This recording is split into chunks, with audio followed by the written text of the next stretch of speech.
You know, some people are incredible because of what they accomplish, but others because of what they overcame.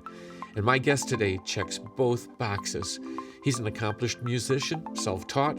He's the director of communications for a worldwide church organization working in about 100 countries. And he's an author and more. And all of this, though he was forbidden to go to college by an alcoholic and abusive father. And he struggled through many years with severe depression. So you can bet he's got something worth hearing today.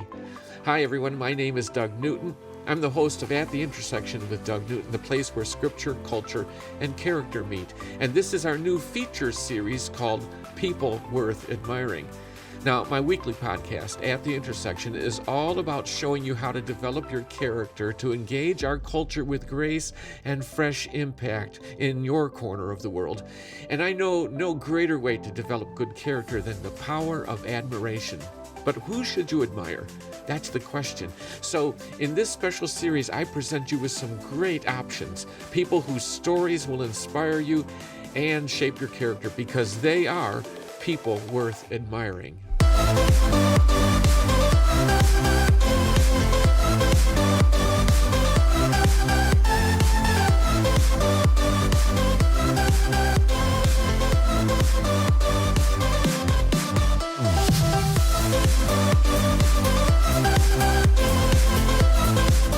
Well, again, welcome. It's guest month here, August 2023, and I can't wait for you to meet Brett Heintzman. So, what do you say? Let's get right to it.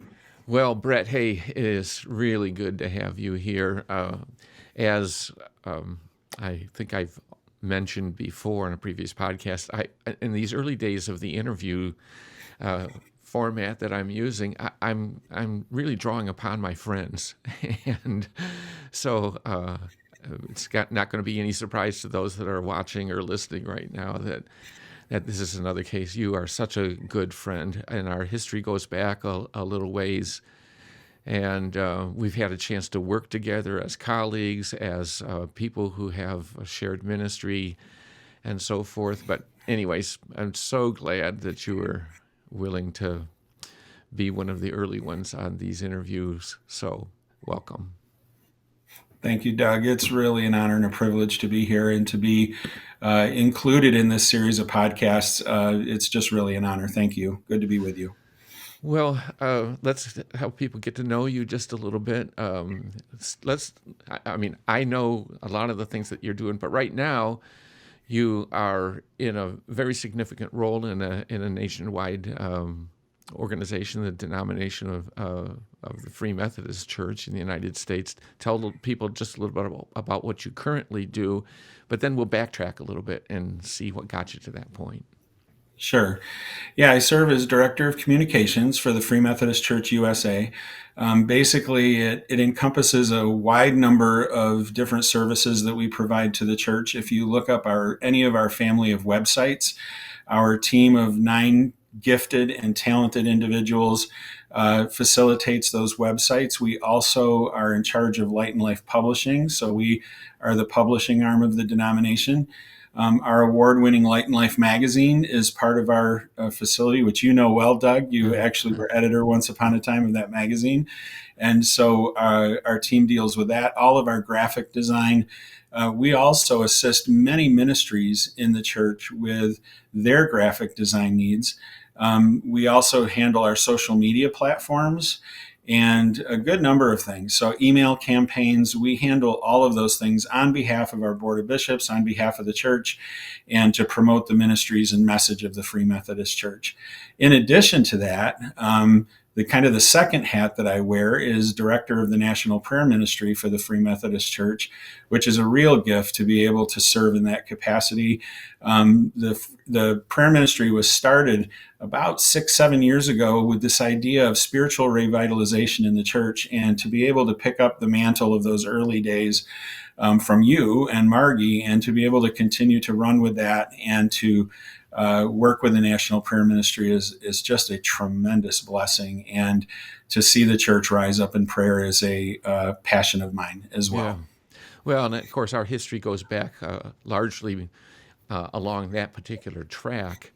But it wasn't long into me getting to know you that I could see, so much ability, so much Mm. communication skill, and so forth. So it doesn't surprise me that you landed where you did in your current role. But just for our viewers and listeners, that's not where you started. You didn't go to Oh no. journalism school, or you didn't get a computer degree or something like that, right? No, not at all. In fact, I don't know how far you want to rewind, but the reality is I was raised in a pretty difficult home setting. Hmm. I was raised by a father who, your whole podcast series is about character and integrity and honesty and all of these wonderful virtues that you've identified. And to be honest with you, I wasn't raised in a home where those things were modeled. Hmm. And my father was an alcoholic, and my mother didn't know what to do about it. And my parents actually, their entire motivation for how to discipline myself and my brother and my sister was a shame based approach. Huh. Like, just shame you mercilessly for how bad you were in an attempt to discipline us. Wow. The problem is that never shaped our character, but it did shape us as individuals to realize that we were just damaged goods. And Hmm. so when you're raised in that kind of atmosphere and then you find yourself released from your home into, the public square, it was difficult for me. There's a lot of life lessons that I have learned the hard way, from good people who were people of character, who kind of took me under their wing and helped me see that there was a better way to live. And I was immediately planning to go to college outside of high school. That never happened for me. It's a very long story. My father basically forbid it. He was going to kick me out of the house if I went to school. Come to find out, I've learned that he dealt with such insecurities and didn't really see that. When you're just the child and you're growing up in a Yeah. home, you really don't see those things. But Right. then at some point you wake up and you realize what was going on, the dynamics in your own home as you were growing up. And it was a real difficult setting. I missed out on an opportunity that I could have had. Hmm. Um, but yet, so yeah, and I didn't go to journalism school. I didn't go to get a communications degree. I was just passionate about a number of things and relentlessly pursued honing those crafts and skills because they were important to me and I was passionate about them. And so Like, for there's been example, very yeah, little that has stopped me. Like, for example, yeah. I mean, what were you passionate about? What were some of those things you pursued? music. Oh. Hmm. I play the piano. I've never had a piano lesson in my life. Hmm. It was just Wow. something I took instrument lessons in band. So I learned how to play trumpet, learned how to read treble clef, taught myself the rest of it, Wow. and figured out music and figured out how to play the piano because I wanted to do it. Hmm. Computers was another area. I was fascinated with what they could do in their software and everything. And I basically am self-taught in everything I ever learned about computers. Never went to college for it. Started with an IBM PCXT and worked my way up from there, and have just been fascinated by what they were. So I pursued and continued to work in technology. Actually ended up owning a computer business at one point in my Wow. life, where we custom built PCs and did small business networks and things like that in some of the earlier days when building PCs was really popular. So, yeah, I mean, those are a couple of things I was really passionate about and therefore pursued it, just went after it. Well, before we go any farther, I'm going to do what I have found very fun for me, maybe a little embarrassing for the other guests that I've had, but I've decided I want to keep going in this direction. Um, I just want to let people know, uh, you know, other than just the interesting connection that we have through church life and leadership and so forth. Uh, I, I I see some traits in you that have to do with why I really see you as a person of character and why I admire you. Your courage.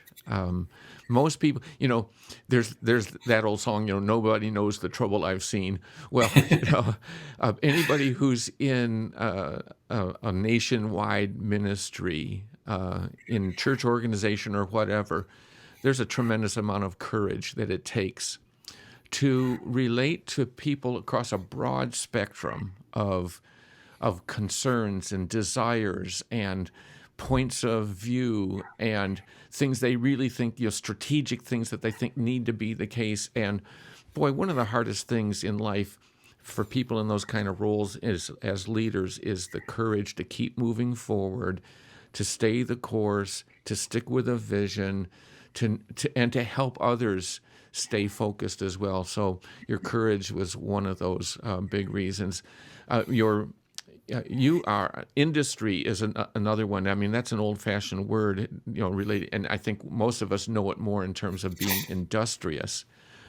But you get more done in a short period of time, and then of course you compound it because you're working for many, many hours all the time. But you get more done. I mean, I have always been so amazed at how focused and how much you can crank out in terms of work. Process ideas, and anybody who does thinking work for any kind of a living knows that you sweat as much doing that kind of work as you do digging ditches or working in a farm field or something like that. So your industriousness, and then finally, I think your perseverance, and it's already come out in what you've said. But I have a definition that all of these traits I've created definitions for that are just what I call blue jean definitions, because they're not dictionary academic sounding. They're just kind of the definition that really sort of fits real life. And my definition for perseverance: pressing through hardships based on a firm belief in a worthy goal. And that is you, Brett. I have admired that so much, and so, anyways, that's why I really wanted to have our folks get a chance to meet you and so forth.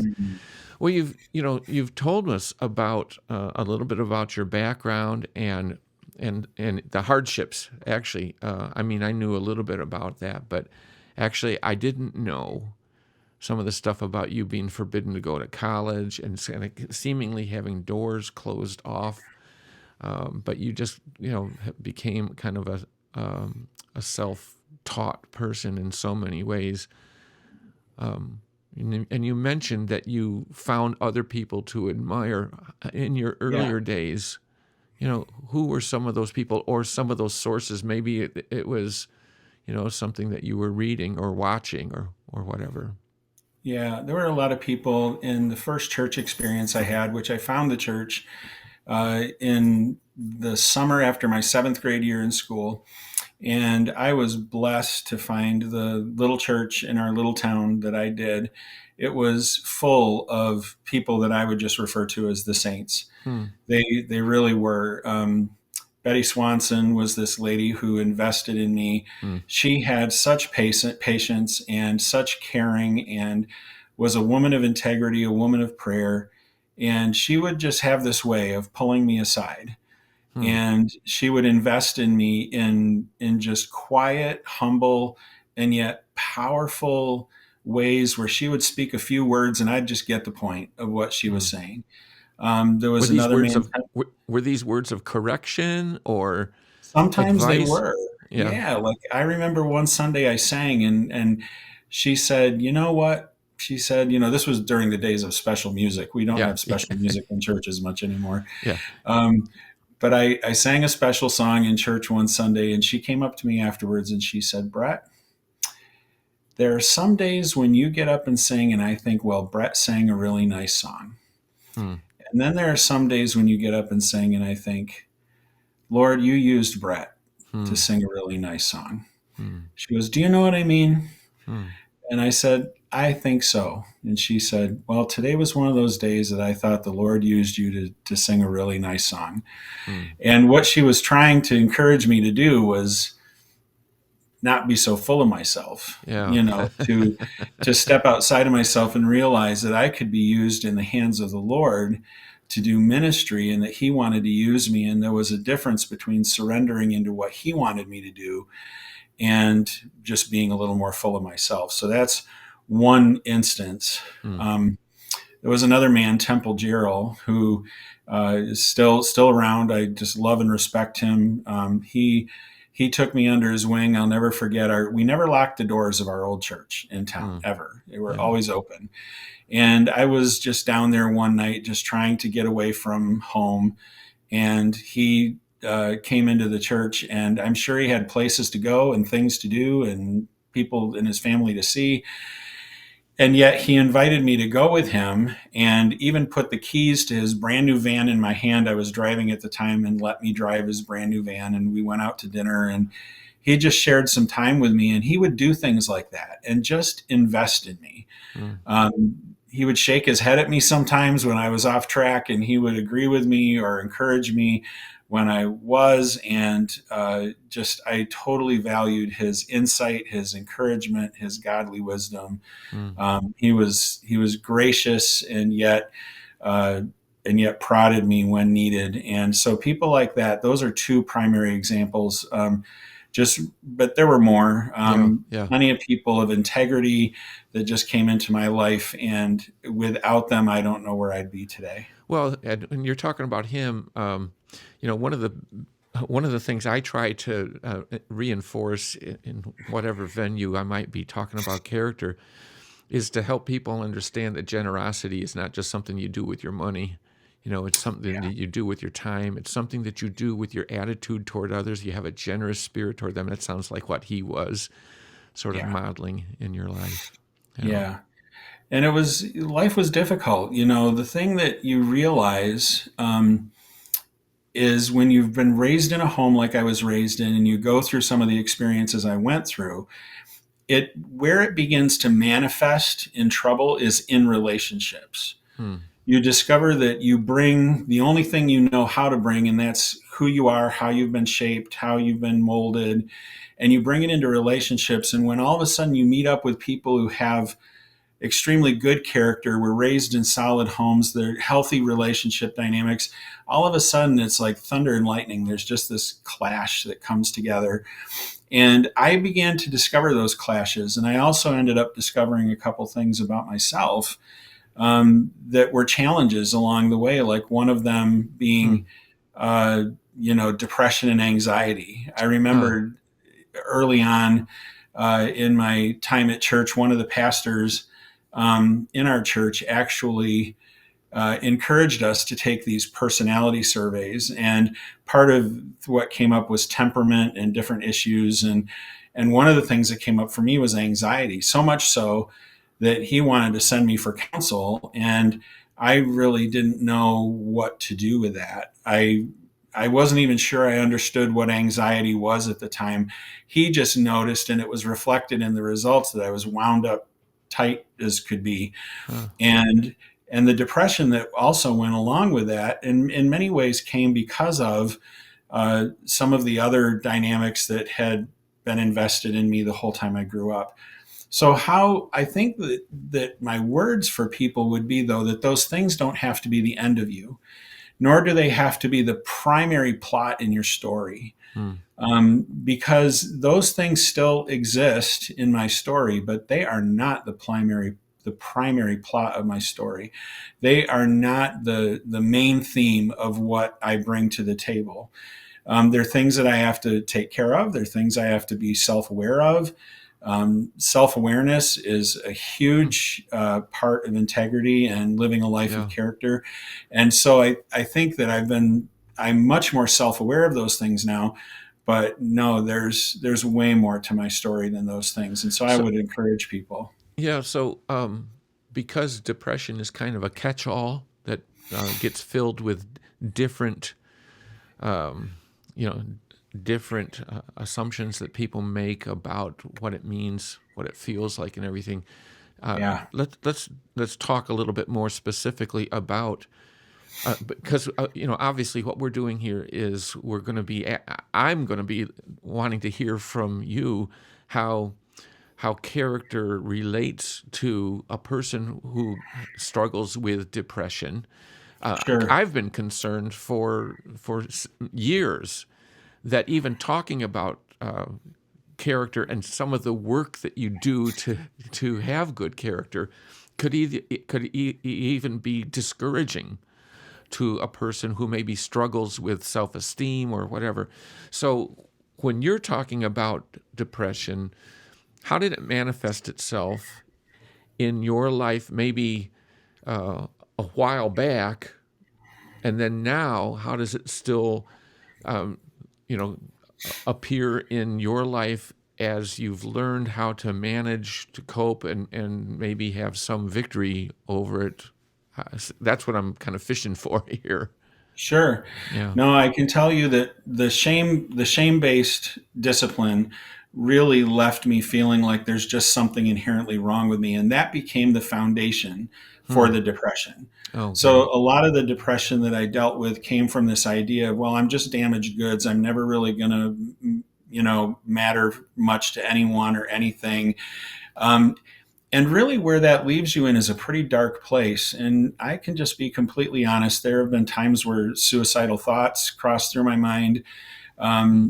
Driving down the road, I can remember there were times even in my adult life thinking 90 miles an hour into that tree would be better than going on another day. Hmm. Uh, and that darkness captivated me for so long. Um, to the point where conversations with doctors, medication, and I don't think there are some people out there too, because you and I both share a Christian faith, that think that medication for depression and just spiritual counsel for depression are opposed to one another. I think they Hmm. can actually join hand in hand Hmm. and be used together.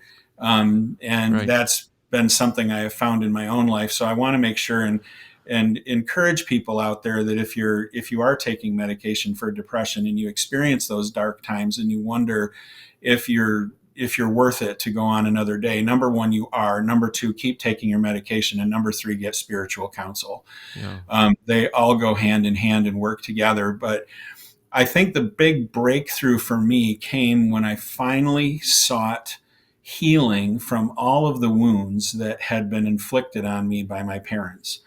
And that came through the scriptures. I found myself in Romans chapter 8 and basically paraphrased the vast majority of that chapter in the first person, as if God was speaking directly to me and not just in general to a general audience. Hmm. And I began declaring those scriptures over my life, and the power of the word began to whittle away at all of the hurt and the pain. And the key moment in all of that declaring of those scriptures over my life and those paraphrases was when the Lord gave me a vision of being in the room as a same age adult with my parents. Hmm. And he revealed to me deep in my heart, deep in my understanding, that they had endured the very same things that I endured at their hand. Hmm. And in that moment, anger and resentment and disdain were replaced with compassion. Hmm. Like, oh my goodness, my father's father did the same thing to him that he did to me. Hmm. My mother's parents did the same thing to her that she did to me. And I now, here's how I explain how healing works. Imagine you're standing in a walk-in freezer, and it's 40 below zero in there. You can feel it. It's you can Yeah. tell if I'm in here long, I'm doomed. You can touch a shelf and your skin's going to stick to the shelf. You can feel the cold. But imagine now taking a snapshot of that and having it in the photo album of your life. You can look at it, you can remember that it was cold, but you can touch it all day long and it's not going to affect you. It's not going to harm you anymore. It's not going to Hmm. overcome you. There's a difference between being in the experiential space and having this flat picture in the photo album of your life. Hmm. And all of that experiential space became a flat photograph in the Hmm. album of my Wow. life. I remember it. I know it's there.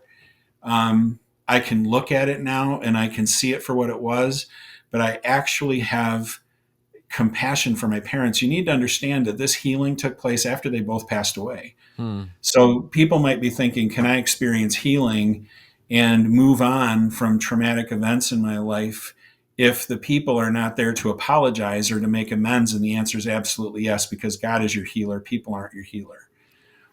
And so that has been my experience. Manifest in darkness, shame based, all the way, totally had control of my depression and anxiety. And with the healing from that has become great results in managing and overcoming depression and anxiety in my daily life. Man, a huge deal. So, boy, I've got several questions. Let me try to focus here. So now you're dealing with this flat picture much more than the experiential one. Does the Exactly. experiential one come in like fog for like a moment, and you have to battle in some way, or is it, does it stay a flat picture and it is more of a kind of a more of just a choice in the moment kind of a situation to just look at something else, look at a different picture or whatever? So there is, boy, what a great description you had of that, about this fog that can creep in. Yes, it can. I would say that it's a shadow, not a fog, Oh, because yeah. shadows too are they're they're a sign that something is there between you and the light. But still, a shadow is just a shadow. It's Hmm. the shadow isn't going to do anything to you, right? Yeah. And here's when they happen. There's a big word that a lot of people toss around today in psychological circles, and it's triggers. Hmm. There are still times where, even in my marriage or in other relationships, people will say things and it will trigger something in my Hmm. life, and a shadow appears and it looms kind of large. But I Hmm. remember in that moment, though, that this has been done, Hmm. and I don't let whatever it is get any closer. Hmm. Are there times where it affects my thoughts temporarily, or my wife and I have to have a few words of explanation, or, posture things and figure things out? Sure, we do. But all in all, it's amazing how the healing has actually, it's been healed. It's like, Yeah. a broken bone, you might get a twinge or something, or a memory of breaking that bone, but the bone's healed Yeah. and it's strong again. Well, and I mean, it's got to be. I mean, I believe what you're saying, but your life really testifies to that, because the kind of role that you are in is one that it would seem to me that you could easily feel incapacitated by the Sure. pressure, by the expectations, by the challenges, the intellectual challenges, the emotional challenges, and so forth, and you don't live incapacitated No. anymore. I mean, I didn't know you before, but you definitely don't have that kind of being incapacitated with, oh, who am I? I can't do this. I mean, we all have the imposter syndrome every once in a while, uh, Right. Sure. you know, uh, but you definitely don't get incapacitated. But I got to ask you another question now, because I have hopes, and I think it should be the case. The vision that I have for the work that I've been doing is I want to be at the interface between people of faith who are wanting to be good people, better people, and people without a Christian faith, but who Hmm. want to be better people. Okay, so I don't think this is going to throw you for a loop because you think so well on your feet. But you talk about healing and about going to Romans. Is there something that you could say to a person to at least move in the direction of finding that healing that you're talking about? And we would attribute it to something that God does for us, right? Right. But Right. but maybe they don't have the allegiance to Scripture in the way that Right. you process Scripture.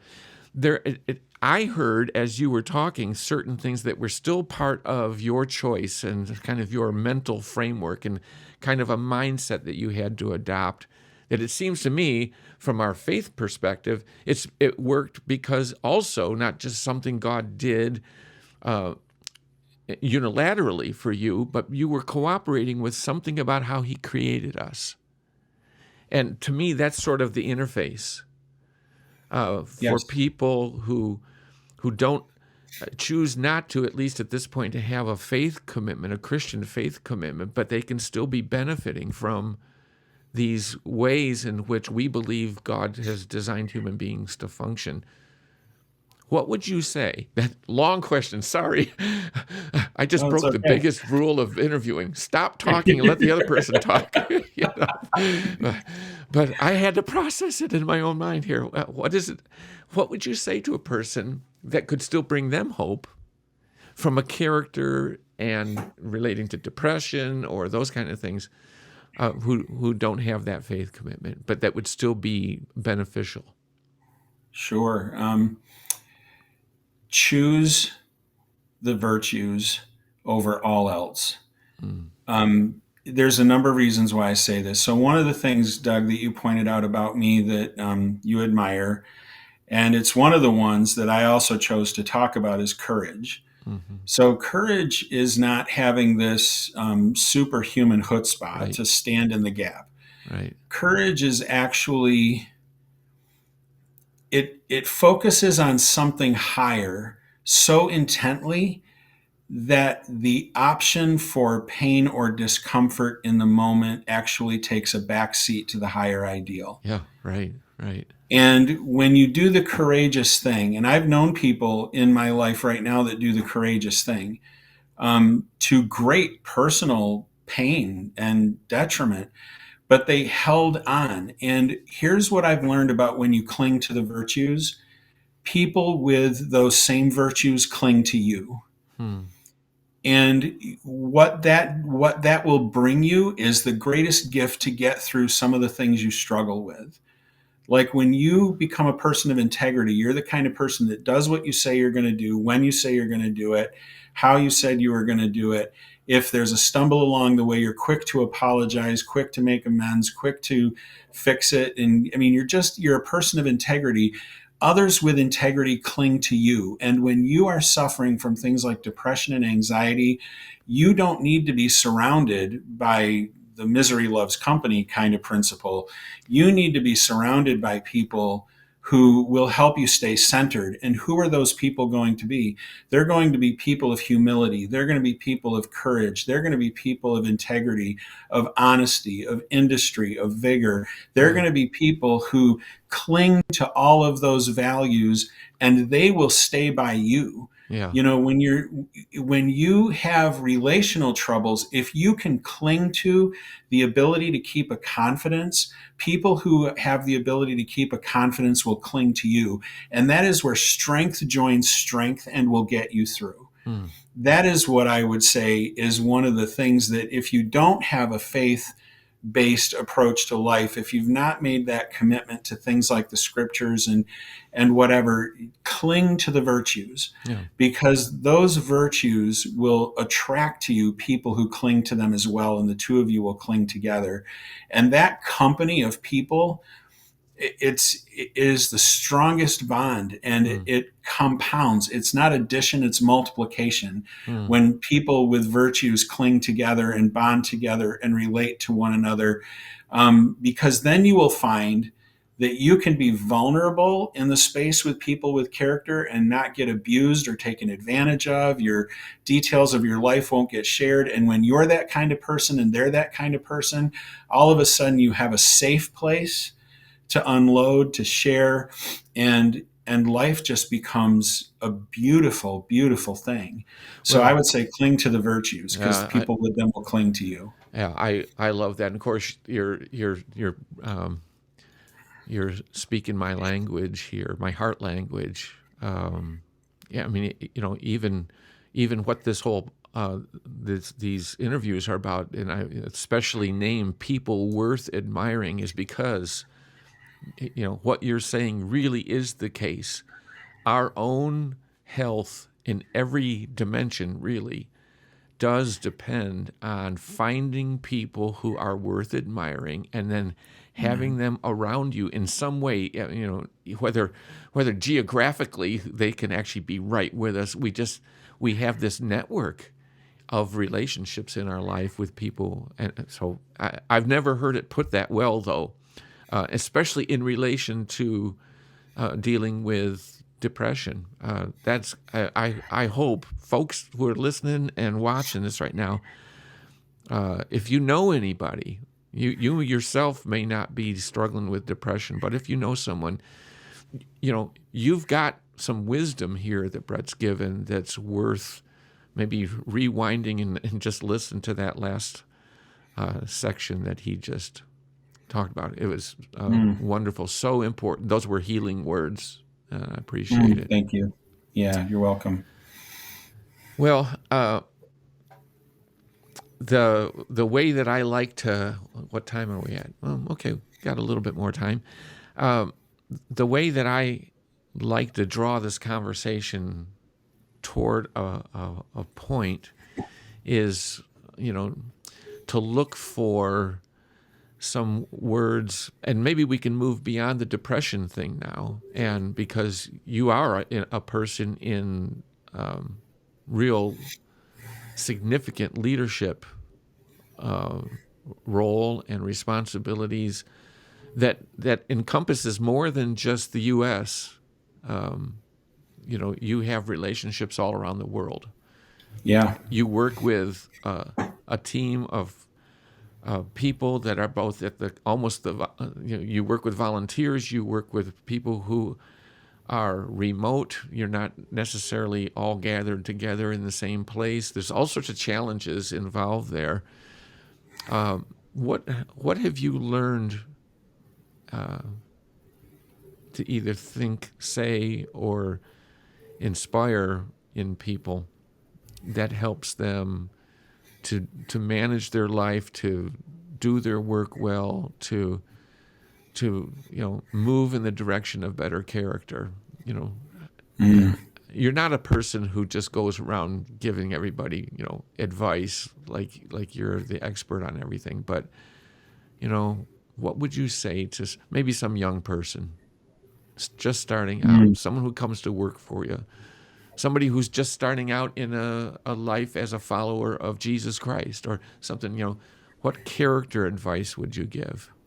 I wish I could see that list of 12 character traits again. Is there any chance you can bring that back up? Yeah, they are. I would encourage them to begin with honesty and integrity. There's no replacement for those two, and there's no sense in putting on a false self.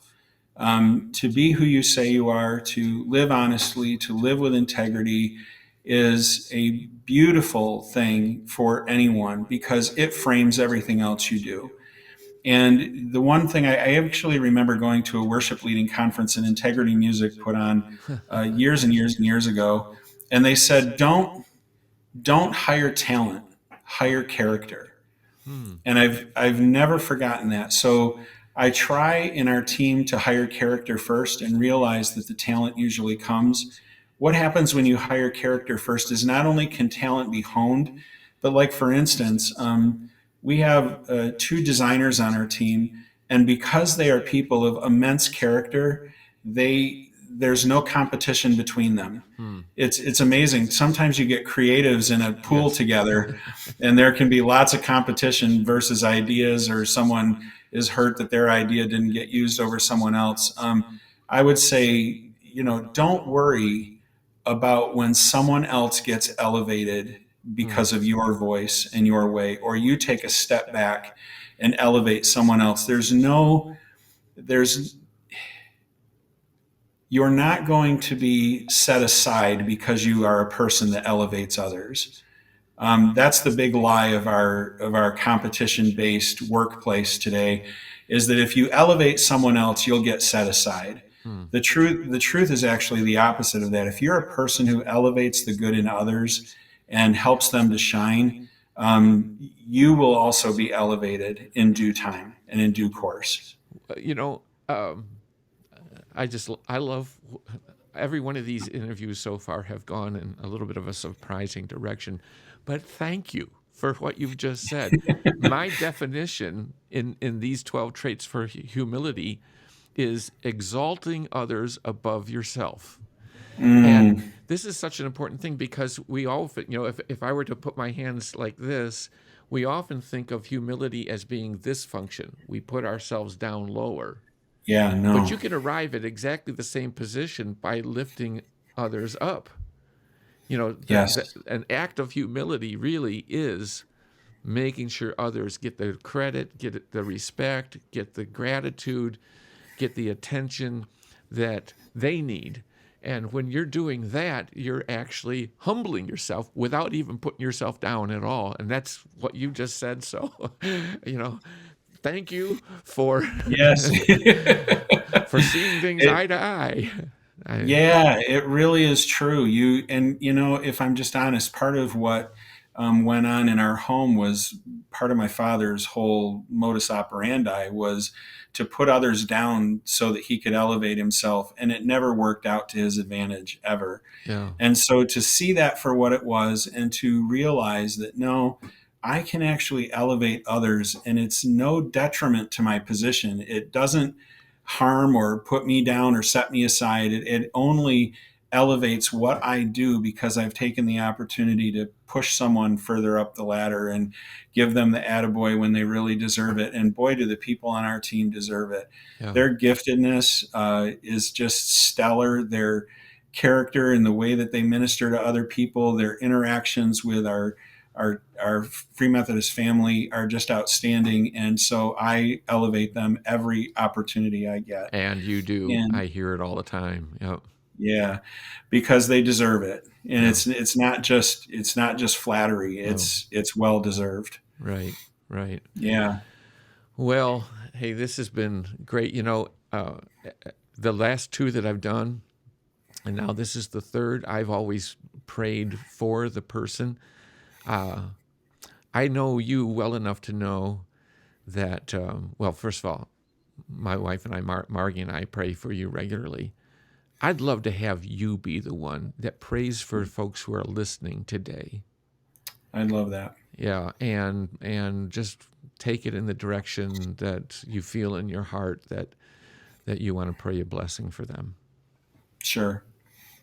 Father God, I just thank you so much for this conversation today. I thank you for the ability to be real about our struggles and to know that you hold us in the palm of your hand. Father, I would reach out on behalf of all who may be watching today who struggle similarly with depression or anxiety, who are trapped in codependent relationships that aren't healthy. And I would ask that you would give them the strength, Lord, the courage, the humility, the industry, the understanding, the integrity to walk uprightly, to grasp a hold of all of the beautiful things you've given us that are life-giving. And Yes. Father, that in that they would find safe places with other people who are like-minded in integrity, that they can share and be vulnerable and find healing and wholeness, that they can find grace and mercy at your hand and in the comfort of others, that they would find a brotherhood and sisterhood of like-minded people who are the quiet ones who move about this earth, who don't do so blowing trumpets about themselves, but do so elevating others. Yeah. Father, I ask your blessing upon Doug and Margie in this Fresh Impact School and the ministry that you've given them, and I pray that it will go far and wide and impact people in the ways that you have given him the vision for impact.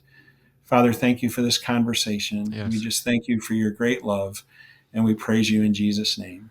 Amen. Thanks, Brett. I really appreciate that. You are blessed. We continue to pray blessings over you and Barb and your life.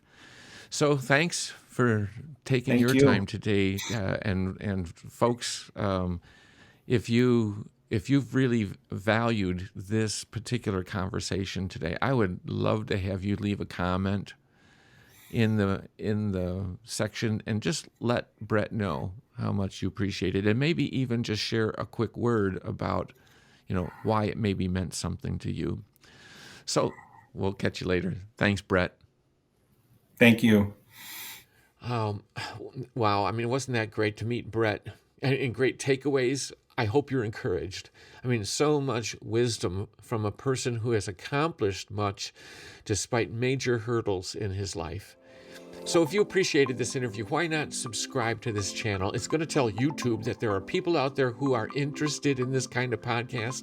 And while you're at it, drop a comment below just to say thanks to Brett for giving his time to us. Well, I hope you'll tune in next week to meet another fascinating guest. I can't wait. But until then, why don't you just keep looking around for people worth admiring?